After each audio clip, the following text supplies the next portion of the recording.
Class 9वीं, विषय हिंदी। प्रश्न पत्र कैसा आएगा पेपरों में, उसकी एक सैंपल पेपर दिया हुआ है।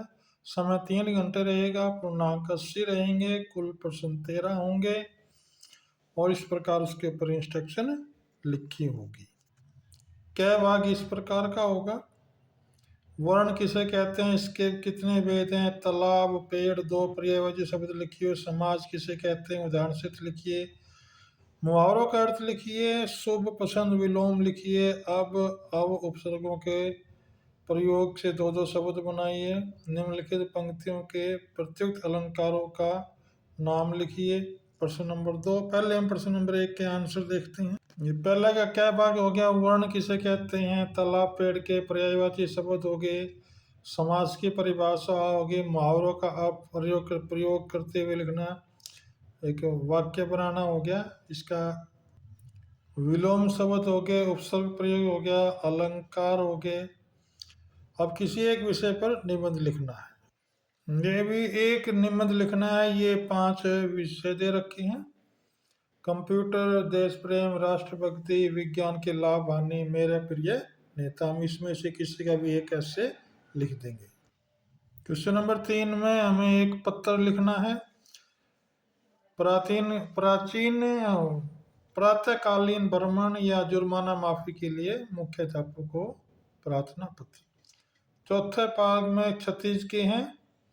6 क्वेश्चन है, इनमें से प्रत्येक का हमने बताना है। कबीर दास की एकमात्र रचना का क्या नाम है, इनमें से बताना है। देखते हुए हम इनको अगर पढ़ लेते हैं प्रश्नों को, इसके बाद हम इसके आंसर देखेंगे।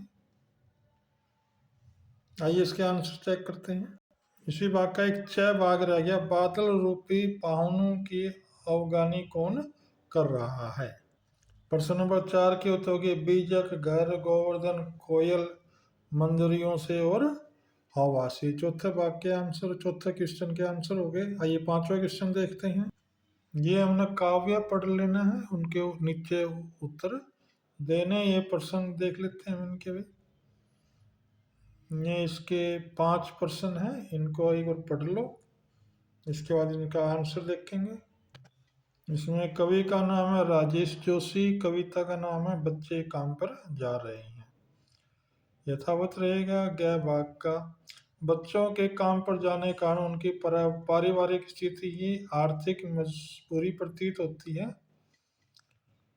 गै भाग देख लेते हैं हम, और डै भाग में काम पर। प्रश्न नंबर 6 है निम्नलिखित काव्यांश का काव्य सौंदर्य स्पष्ट कीजिए। ये 3 नंबर का क्वेश्चन है। देखिए क्या इसका आंसर होगा। इसमें भाव सौंदर्य लिखना है और भाषा या शिल्प सौंदर्य लिखना है।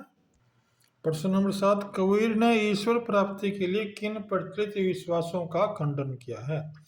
कैदी और कोकिला कविता के आधार पर पराधीन भारत की जेलों में दी जाने वाले यंत्रणाओं का वर्णन कीजिए। ये कै और ख भाग का उत्तर हो गया। आप इसको पढ़ लीजिए, आराम से पढ़ लिए।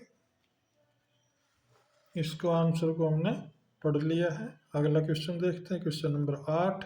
इसमें उचित विकल्प चुनकर उत्तर पुस्तिका में लिखिए। कै भाग आ गया, ख पढ़ लेंगे। गै सालिम अली की आंखों पर क्या चढ़ा रहता था। ये हम क्वेश्चन पढ़ लेंगे इनको। अब इनके आंसर देखते हैं। प्रश्न नंबर 8 के उत्तर हैं भी ये। कै भाग में, ख भाग में, कै, कै, डै और 6 भाग में इनके आंसर हो जाएंगे। प्रश्न नंबर 9 देखते हैं। प्रश्न नंबर ये पैरा पढ़ लेंगे गद्यांश, इसको ध्यान से पढ़ लीजिए। फिर इसके जो नीचे 5 क्वेश्चन हैं, हमने इनका आंसर देना है। एक ये 5वां क्वेश्चन हो रहा है भाई। आप इन क्वेश्चनों को पढ़ लीजिए, देखिए इसके क्या आंसर होंगे। ये क्वेश्चन नंबर 9 का लेखक का नाम हो गया हरिशंकर परसाई, पाठ का नाम हो गया प्रेमचंद के फटे जूते। ये क्वेश्चन नंबर ख हो गया, गै हो गया, गै और डै। इस प्रकार हमने इसके उत्तर देख लिया। आइए अगला प्रश्न देखते हैं। ये क्वेश्चन नंबर 10 है। राहुल शांतयाग महादेवी वर्मा का जीवन परिचय देते हुए उनकी रचनाओं, साहित्यिक विशेषताओं एवं भाषा शैली पर प्रकाश डालिए। प्रश्न नंबर 11 है, गया को बैल घर तक ले जाने में पसीना क्यों आ गया? क्या बात लेते हैं? क्वेश्चन नंबर 12 देख लेते हैं।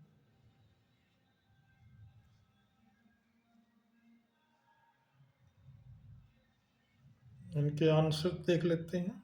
क्वेश्चन नंबर 10 में ये जीवन परिचय, रचनाएं, साहित्यिक विशेषताएं, भाषा शैली, इनके बारे में दो दो लाइन का वर्णन करना है। ये उत्तर नंबर 11 का क्या भाग हो जाएगा? हम इसको पढ़ लेते हैं। ऐसे ये वाला भाई ख भाग का आंसर हो जाएगा। आइए अब क्वेश्चन नंबर 13 देखते हैं। क्वेश्चन नंबर 13 पढ़ लेते हैं हम। ये नैतिक मूल्य, नैतिक शिक्षा पर जो किताब है उसमें से क्वेश्चन आए हुए हैं।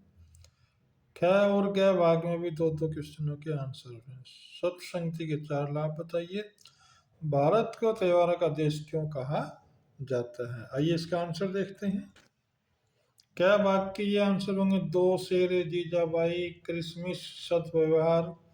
ख भाग में हमने भी इसका वर्णन कर दिया है, सत्संगति के लाभ बता दिए हैं, और ग भाग में